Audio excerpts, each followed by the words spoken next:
Protesters donning black masks demand UC Berkeley cancel the Milo event. The controversial editor of the alt-right Breitbart news site was scheduled to speak here Wednesday night on the topic of cultural appropriation and racism. Personally, I don't agree with a lot of what he says. Freedom of speech, everyone should be able to come out and speak what they want. No censorship at all.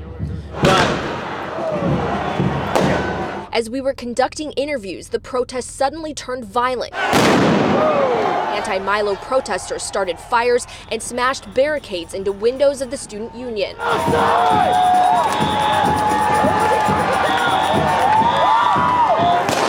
lot of boom, bang, bang. If they don't do this, nothing's gonna change. UC Berkeley police in riot gear responded with tear gas and flashbangs. Are you concerned to be here? Now I am.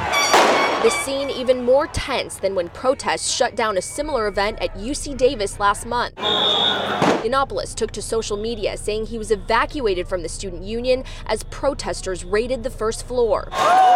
The university ultimately canceled his event in response to the protests. They simply will not allow any speaker on campus, even somebody as silly and harmless and gay as me, to have their voice heard. Heard in the 1960s epicenter of the freedom of speech movement, shining a new light on the debate of what that freedom should mean. It's an interesting and problematic position because where do we draw the line?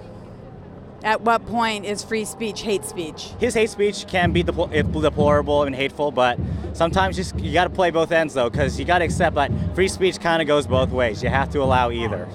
After the university canceled the event, the protests continued, prompting police to lock down campus buildings and alert students to shelter in place. Reporting in Berkeley, Natalie Brunel, KCRA 3 News.